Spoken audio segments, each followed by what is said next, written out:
I think everyone I speak to, no one sets out get into logistics. I kind of just tripped my way into the logistics space. It's obviously a pretty volatile time, I would say, at the moment. Oh, yeah. Came out of high school, got an interior design degree, and then immediately entered the logistics. It's kind of almost like playing a guessing game. People have no idea that it's $1 trillion industry. Today we had a shipment. It was 1 pick, 3 drops. And I'm not even exaggerating, each of the boxes were like this big. And they could have gone LTL, but we had to book a full truck to literally transport these 3 little boxes.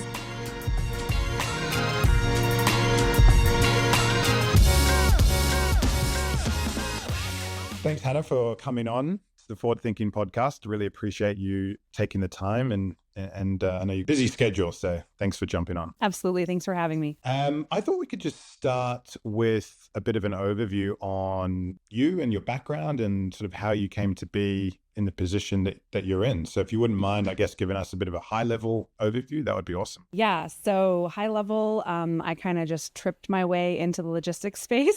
Came out of high school, got an interior design degree, and then immediately entered the logistics field. So it's funny how that happens. My brother used to drive trucks, so I got a really good indication on what it really takes to run your own authority, what the drivers go through on a daily basis. It helped me kind of strategically plan exactly what it is that I wanted to build in this industry.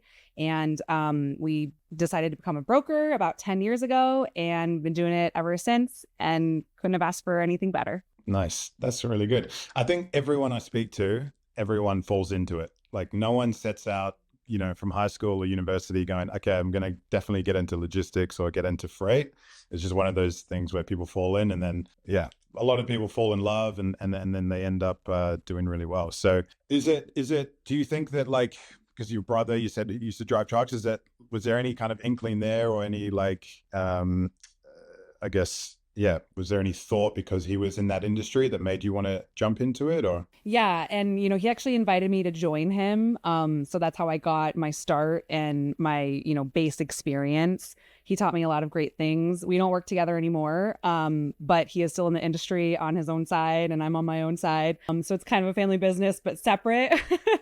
But yeah, it definitely encouraged me watching him, learning from him, and then being able to then scale my own business. Awesome. And your business, one of your businesses being Boss Lady Logistics, right?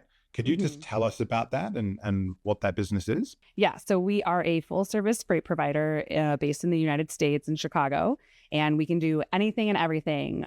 We specialize in full truckload. That's van and heavy haul platform. We do a lot of niche markets. Not that I don't love hauling toilet paper, but I've found more success in those markets that need a little bit of extra special care with a commodity, whether that's be, drop trailers or stringent on-time pickup deliveries, certain commodities that are fragile, things that are expedited. Like I said, the oversized, big old pieces of machinery. So I love the niche market within freight. We also have a sector of the business that is now branching out into 3PL, e-commerce, distribution, and fulfillment. And so that is a really exciting step that we've taken over the last 2 years to help grow and expand the brand and then also expand our services. Oh, nice. And so are you guys doing the international, the forwarding side as well as the domestic kind of trucking side and doing kind of everything? Yeah. So it's a little bit of everything: cargo ships, airplanes, intra Canada, intra Mexico, into the States, imports, exports, anything and everything that needs to be shipped, we can do it for you. And how are you finding the market? It's obviously a pretty volatile time, I would say. Oh, yeah. I love that word. Yeah. To put it nicely. But yeah, how are you finding things over there in the States? So it is volatile. When we are bidding right now, it's kind of almost like playing a guessing game. And, when you're in the industry for this long, you kind of get a feel for, okay, this is how it's going to be in the next 7 to 14 days. However, there are things that are out of our control. When COVID hit, it was a big shock to the market and in a way that was never seen before because it was just unprecedented. And now with what's going on in the Middle East and the fuel prices, this is another unprecedented, unforeseen circumstance that we really cannot, guesstimate, I guess, on what those rates are actually going to look like in a month. And so as far as contracts go, right now we've put a pause on signing any 1-year contracts because we don't feel confident that our service levels will be able to meet the demand. And that is the highest priority, right, is service levels. So rates are insane. I'll give you an example. Today we had a shipment. It was 1 pick, 3 drops. And I'm not even exaggerating. Each of the boxes were like this big, and they could have gone LTL, but they couldn't go LTL because they were hazmat. And so they had to go on like a special truck, and there were no box trucks around. And we had to book a full truck to literally transport these 3 little boxes. But because they're so specialized, hazardous materials, it was the only option we had. And I think, it ended up being something like $4 a mile, which is crazy. Yeah. Okay. But kind of almost no choice in that situation, it sounds like. Yeah. The trucks are just, they're gone. They're not there anymore. Yeah. Are you seeing many issues in terms of the capacity with some of the carriers, like coming through some of those trade lanes, or are your trade lanes a little bit, I guess, different from the Middle East and those parts of the world? Yeah. So the trade lanes are okay. If we need to divert things other ways, we can do that, or put it on a plane and then put it on a cargo ship. So, logistics is that puzzle. You just figure it out along the way. It does end up costing the customer more money. Absolutely. Which then will also drive up the price for the consumer, which is another concern, obviously, in America, of consumer prices increasing substantially over the next 3 to 6 months because of what's going on, not only in the freight market, but now in the Middle East that is directly affecting the freight market. We also have a lot of laws that were just signed in the last year that have removed a good amount of carriers from the pool and drivers from the pool. I think we have about 165,000 less drivers than we did about a year and a half ago, which is significant, especially in certain markets where, there's not a lot of capacity anyways. Is going to put more constraints on it, and, it's going to snowball down the hill. Now, I will say I was reading an article last week about, I think there were a total of 12 bankruptcies in March for like small carriers and 3PLs. And that's anywhere from, 1 truck up to 50 trucks. And so when we think about the ripple effect of that, when a carrier goes bankrupt, if they have, let's say $2 million in liabilities, who do they owe that money to? It's probably other carriers. And so then it's like rippling into those carriers, and then those carriers are going bankrupt. So I feel like right now the tentacles of the freight market are just reaching into a lot of different areas. And it's a roller coaster for sure. And we're riding it this year. It sounds kind of similar to over here, like especially the last 2 years, I would say. A lot of the domestic transport companies have been hit really, really hard. And obviously now with fuel prices as they are, like I think we have to be one of the most expensive places in the world for fuel. Like it's ridiculous. And, you can only pass on so many costs to your customers before they just, shop elsewhere, and it can just become a race to the bottom. And we've seen that big time. Like there unfortunately have been some pretty big, well-known established companies that have gone under, companies that have been around for like 50 years, 60 years, really well known. And yes, it's tough times, right? Would you say that in this current market, it's, a positive thing that you're kind of diversifying and not just pigeonholed maybe into one particular part of the freight industry? Absolutely. And, that's one of the reasons why we diversified into the 3PL fulfillment and distribution space a couple years ago. I feel like, especially now, when we are looking at just Class 8 truck orders and buying a truck, what does it take for an owner operator to buy a truck? What does it take for a larger company to buy a truck? And right now, it's not profitable to own new equipment, right? Especially with the gas prices. And so when we look at the Class 8 truck orders versus how many are actually on the road, drivers are going to choose to just repair their transmission or whatever breaks on their truck, as opposed to buying a new one, which is also going to affect the freight market, because all of the parts and the trucks themselves that are made are shipped on trucks or cargo ships. So it's kind of, like I said, the ripple effect is, we could talk about it for hours for sure. Yeah. No, I know. And just pivoting a little bit in terms of you and what keeps you busy, I can see that like you go to a lot of events and you're a guest speaker at a lot of events, and things like that. Was that always something that interests you, or is that just kind of you fell into it naturally as part of your career, kind of diversified and went into other areas? Yeah, that's a great question. So I have always had a passion for public speaking. I was, the 5-year-old putting on plays for my family in the living room, like every night kind of thing. And then when I was in high school, speech and debate team, captain of the speech and debate team, junior, senior year. So it's always been a passion to speak. And I really enjoy being on stage and, saying something that resonates a lot with the audience and having everyone just sitting there nodding their heads. I find a lot of empowerment in it. And I love being representation for women in this industry because it is very male dominated. And so if I can be a voice for those who, have stage fright or can't do those kind of things like I can, like I need to share my talents with the world. Yeah, that's awesome. And like you say, it is a male dominated environment. And I think that's probably in every country. It's pretty similar across the board. How do you find navigating the industry as a woman and kind of as a, woman CEO as well? I used to take things so personally when people would mislabel me or judge me or put me in a box. And what's funny is I actually had someone when I first met him, I pleasantries high, cut to 10 minutes, 15 minutes into our conversation. And he admitted to me, wow, when I first met you, I definitely put you into a box and you do not fit in that box. And, that was very nice to hear that, someone recognized that and then admitted it. But that does happen regularly. And I know people do that. But as far as I'm concerned, I'm going to be unapologetic about it. And it is none of my business what anyone else thinks of me. It's only my business what I think of myself. So if I'm out there killing it, if people don't want to see that or want to label me in a certain way, that's fine. And, I bring it back to the representation. Like I want to be the woman that, a 15-year-old sees and says, maybe I can join a male dominated field and it's not so scary and we can do it. We just need to believe in ourselves. Yeah, that's a very good viewpoint to have for sure. And I think certainly the more women that can come into the industry, the better. And broadly speaking, the more people in general as well, right? And trying to tap into that younger generation that's coming through high school and coming through university or college. Like, are you seeing many pathways or many programs or opportunities trying to tap into that younger talent to really educate them on like how great of a career they can have in logistics and freight? Because it's tricky. It's not something that people think about, right, when they graduate. Yeah, I mean, people have no idea that it's a $1 trillion industry.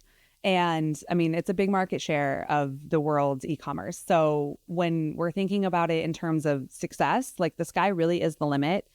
Because there are so many different areas of this industry that you can join. I really would just encourage young people to do their research. I have a good friend who teaches freight agent boot camp, and he helps to educate and, basically teach people how to become a freight broker or a freight agent.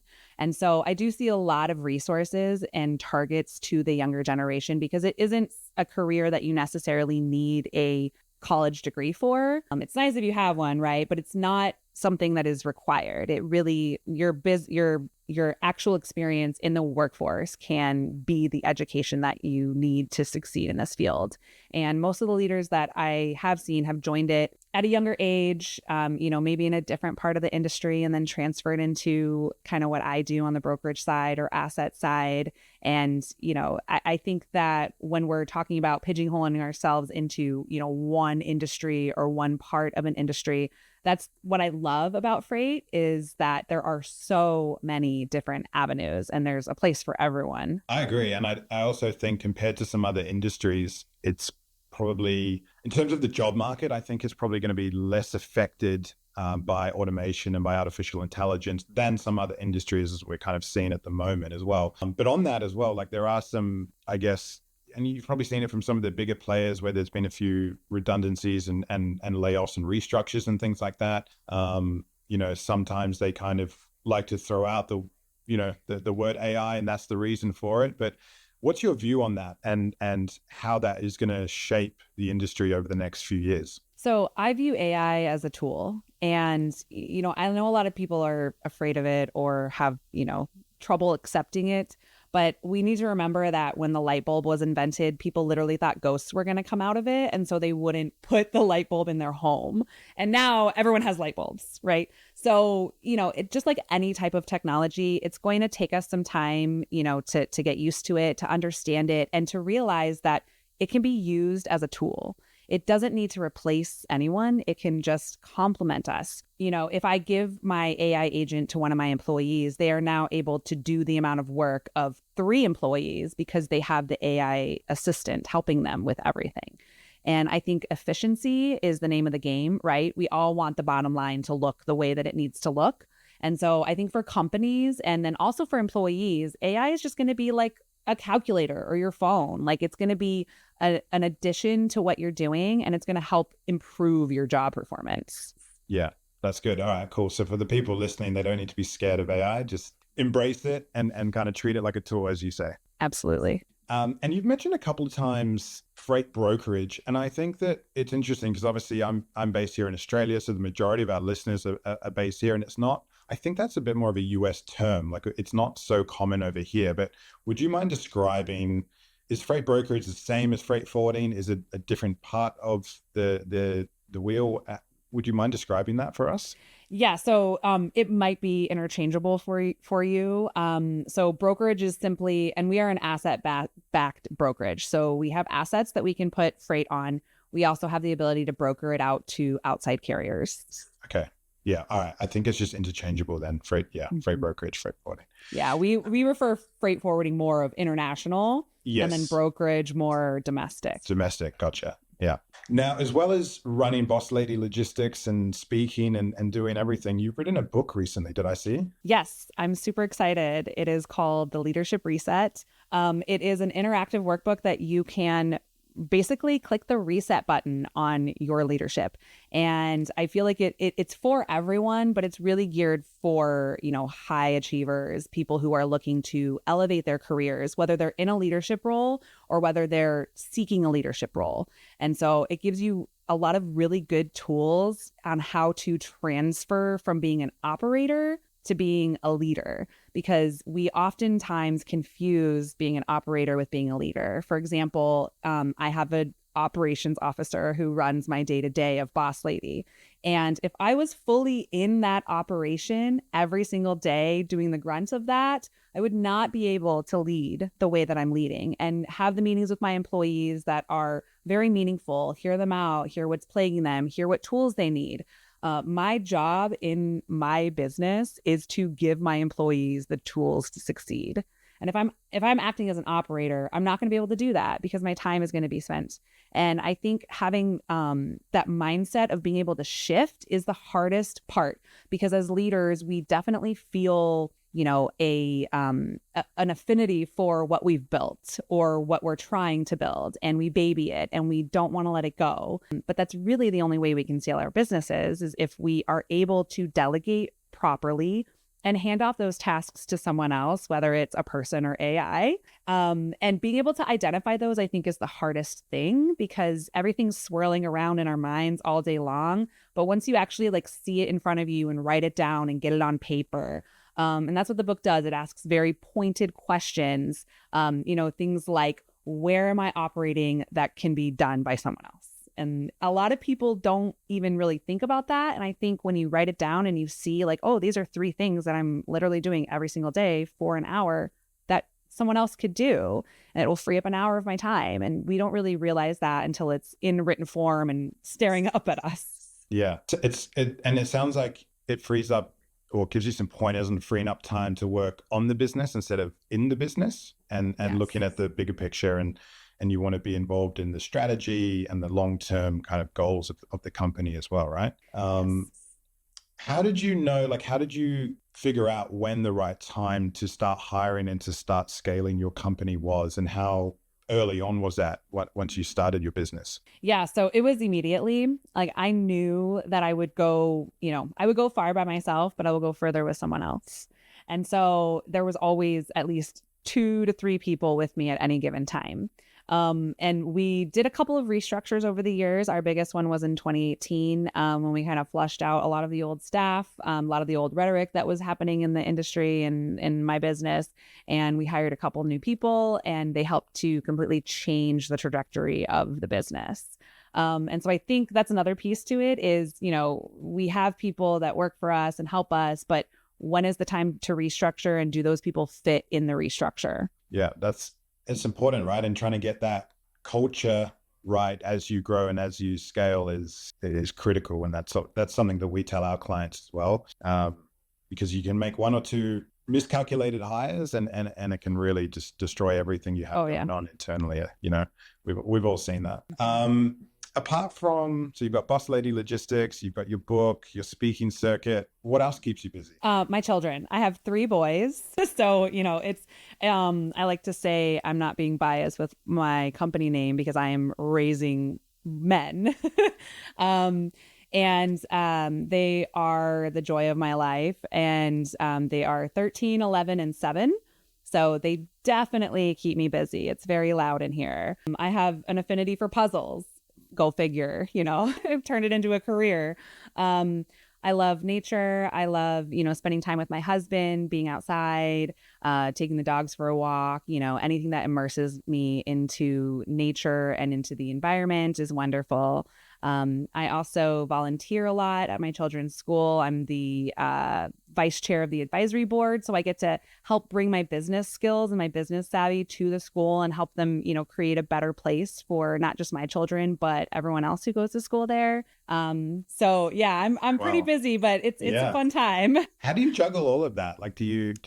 Oh gosh. I write everything down, and I'm going to probably say that 5 more times. Like everything is written down, lists and lists and lists, calendars and calendars and calendars, and help people, it takes a village. So anyone and everyone that I can have around me, friends driving a kid to a soccer game because me and my husband have to split and do the other 2 kids, or, et cetera. But I've got a really great network around me that supports me and everything that I want to do. And we just make it work, You just make it work. Sounds like you're quite big on delegation and kind of knowing when to delegate certain tasks or outsource certain tasks. And like you say, in your business, you kind of did that early on. It seems like you're very process orientated. Would that be fair to say as well? Detail. Yes. Yeah, absolutely. Super type A. Yeah. The amount of training documents that we have is probably obscene, but I want my employees, if they have literally any question about anything like a system or how to enter something, or even just what does my signature and my email need to look like, I want them to have a standard operating procedure for anything that they could need. And, we're constantly creating new standard operating procedures. Our book is probably at I don't know, maybe 1,000 pages at this point. But, using AI, we sort it so my employees can go in there and type whatever type of quick reference guide they need help on, and it'll just pull it right up. So if I can, and like I said, if I can give my employees the tools to succeed, then they will succeed. And that's my job as a leader. Yeah. Do you have any particular tools that you enjoy using, or are you kind of using a combination of different ones? Or yeah, it's a combination of them. A lot of people don't know that there's automations that you can just set up in Gmail or in Outlook. So I use a lot of automations. If you have a CRM like HubSpot or Salesforce, you can also put automations in there as well. There's a way to build code in Google's Google with attached to a Google Sheet, so you can have things run from there. I also utilize Chat, Claude, and I really like 11 Labs as well. Okay. 11 Labs. I need to check that out. Yeah. You can build your own AI agent and your own, anything and everything you need for literally anything. I've been playing the last few weeks. I've been immersing myself in Claude, and it's just unbelievable. What you can do with it. I know. It's scary, but exciting, I think.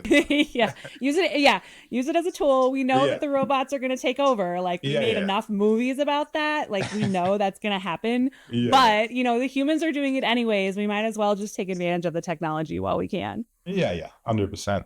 And I guess what's next for you and your businesses? And I know you're kind of creating the 3PL and the fulfillment side of the company as well. But where do you see things going over the next sort of several years, if you had a crystal ball? Yeah. So, growth, scale. I really find a lot of value in employing people. And so the more people that I can employ, the happier I'm going to be. And I know that's scary for a lot of people to run a business and feel like they are responsible for, a lot of people's families and feeding them and everything. But at the end of the day, the way that I see it is me and my employees are all linking arms together, and we're either going to make it work or we're not going to make it work. And we're either going to succeed together or we're going to fail together. And at the end of the day, like, that's really all that matters.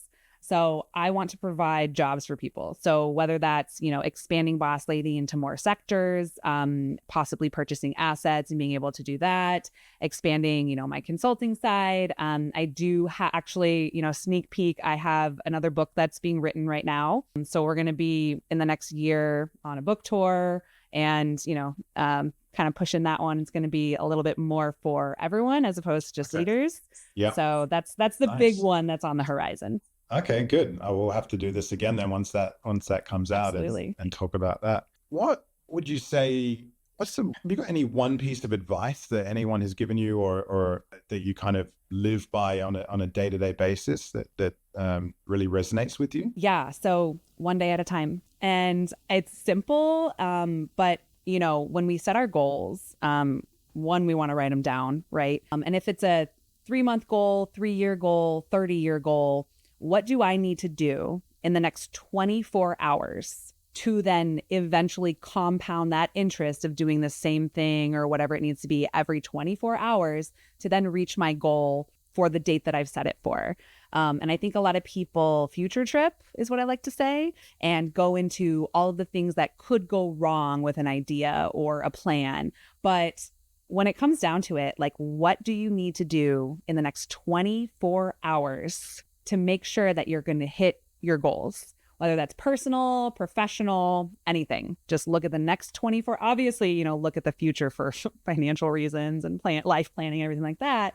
But when it comes to actually acting on it and, implementing it one day at a time. Yeah, no, that's really good. And what is one bit of or one thing you wish you knew before starting your businesses, before kind of going into business, if there was something that you think could help people that are thinking about it? So I had fear running my life for a really long time. I was afraid to start my business. I was afraid what people would think. I was afraid to put myself on social media. I was afraid to speak on stages for fear of judgment and fear of, people not liking me or not resonating with me. And I was able to overcome that because I shifted my mindset and I clicked the reset button on my leadership. And I don't want to live in a life where I'm afraid of doing something that I'm passionate about.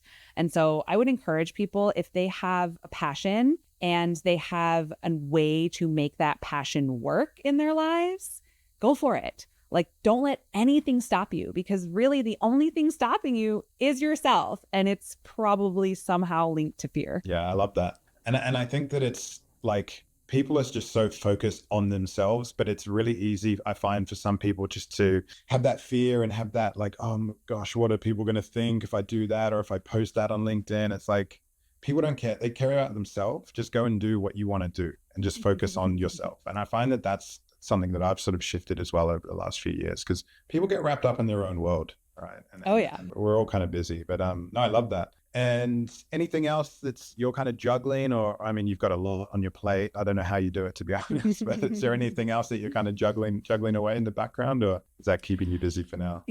Everything's keeping me busy. I really love to travel, so I'm hoping that, I'll have those opportunities over the next year, especially as, I'm doing my book tour and speaking at places. I love to see new cities. I love to meet new people. I love to have conversations like this. It invigorates me. It helps me grow. I've learned a lot from you just in this conversation. I hope you've learned something from me too. And I really love human connection. And so anything that's going to get me in a room with new people, new faces, new experiences, anything like that is only going to help me. Yeah. No, I love that. Any travel destinations like on your list that you really want to go to? Well, I have to come to Australia because my sister-in-law and my niece and her husband, they live there. So yeah, I'm gonna have to do an Australian visit when the kids are able to sit on the plane for that long. Yeah, yeah, that's a long one. Yeah. But I really would love to see Lebanon. I've never seen Lebanon. My dad was born there and immigrated in the 70s. So that's kind of my big bucket list one. I would really love to see where my family originated. Nice. I've heard amazing things about Lebanon. That's yeah, that's on the list for sure. No, very, very good. I really enjoyed the conversation, and it's, very inspiring in terms of what you've built. And I can see that you've got such a drive and such a passion for what you do, and lots of different wheels spinning, and no doubt whatever you do is going to be a success. So I really, really appreciate you jumping on and taking the time. And yeah, if you're happy, we can kind of wrap it up here if you like. Awesome. Thanks. Awesome. Thanks, Hannah.